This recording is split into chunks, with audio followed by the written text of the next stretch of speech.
तर इथे बघू शकता मी कढई घेतली आहे आणि कढईमध्ये 1 वाटी मी शेंगदाणे मस्तपैकी भाजून घेणार आहे। तर इथे बघू शकता शेंगदाणे छानपैकी मी असे भाजून घेतलेले आहेत। तर ते साईडला प्लेटीमध्ये काढून हे शेंगदाणे मी वाटून घेणार आहे, म्हणजे ह्याचा आपल्याला शेंगदाण्याचा कूट तयार करून घ्यायचा आहे। त्याच्यासाठी मी शेंगदाणे भाजलेले आहेत।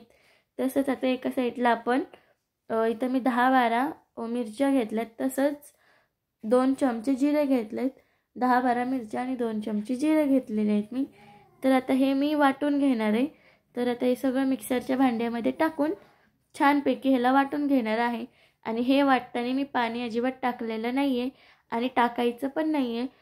आपल्याला पाणी न टाकता हे वाटण करून घ्यायचं आहे। तर बघू शकता हे छानपैकी असं वाटून झालेलं आहे। बघू शकता मस्तपैकी हे वाटण मी मिरचीचं आणि जिरेचं तयार केलेलं आहे।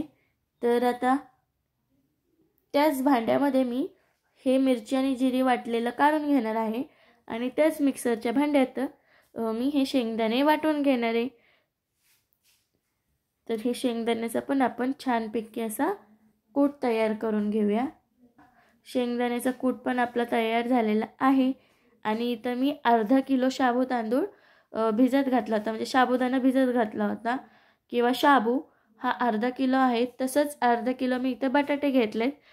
तर हे बटाटे पण मी छानपैकी उकडून थंड करून घेतलेत आणि इथं थाळ्यामध्ये किंवा मोठ्या परातीमध्ये एका साईडला मी शेंगदाण्याचा कूट आणि एका साईडला मिरची वाटलेली टाकलेली आहे। तर हा बटाटा आपल्याला सगळं बारीक करून घ्यायचा आहे, म्हणजे बटाटा शिजलेला आहे, फक्त हा काट्याच्या चमच्याने मी सगळा बारीक करून घेणार आहे।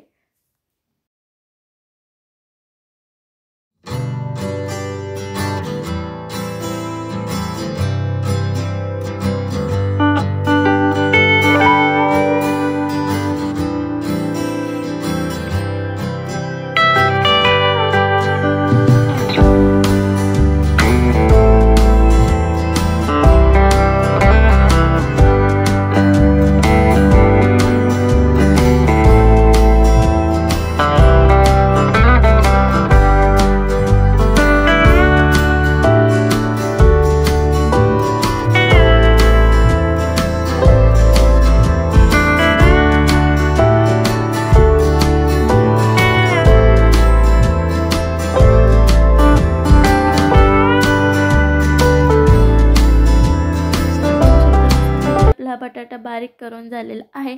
तर आता आपण हा शेंगदाण्याचा कूट आणि वाटलेली मिरची हे सगळं एकत्र करून घेऊया आणि ते एकत्र करून झाल्यानंतर जो आपण अर्धा किलो शाबू भिजत ठेवला होता आणि तो छानपैकी भिजून झालेला आहे, तो शाबू पण ह्याच्यामध्ये टाकून छानपैकी आता हे मिक्स करून घेऊया आपण।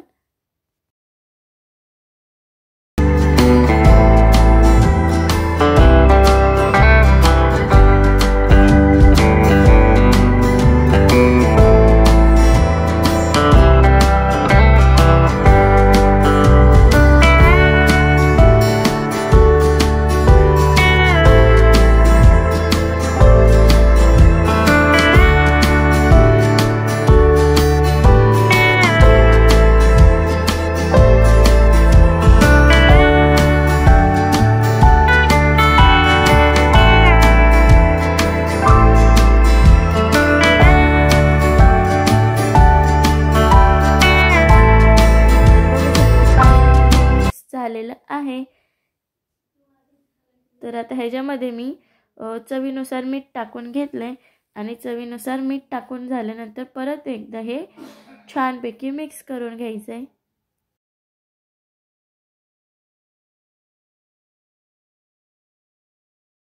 एका साईडला मी 2 काकड्या अशा किसून घेतल्या होत्या आणि त्या काकडीमधलं जे पाणी आहे ते पाणी मी काढलेलं नाहीये।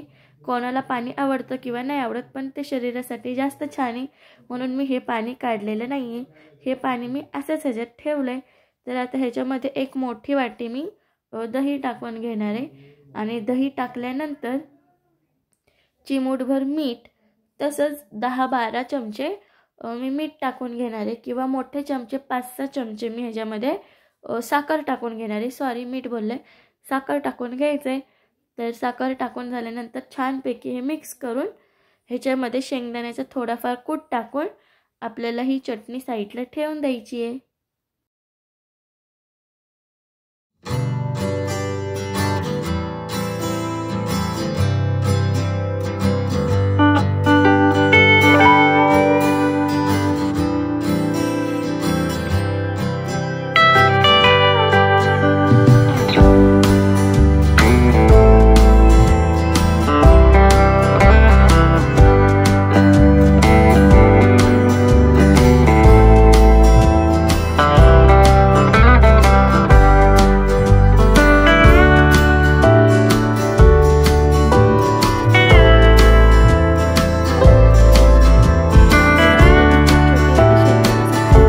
करून घेतलाय तो पण ह्याच्यामध्ये टाकून मस्तपैकी मिक्स करून हे साईडला ठेवून देते.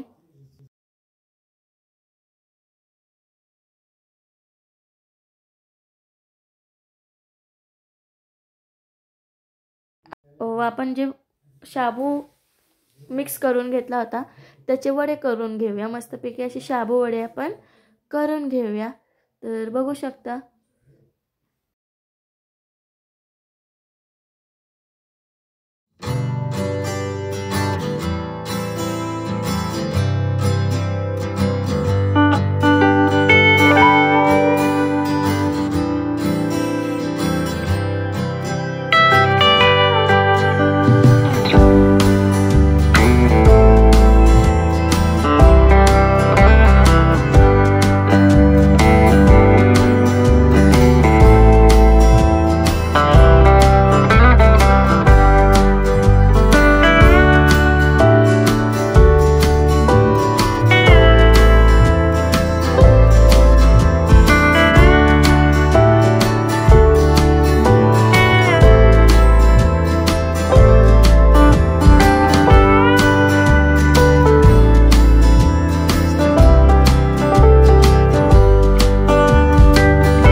आहे.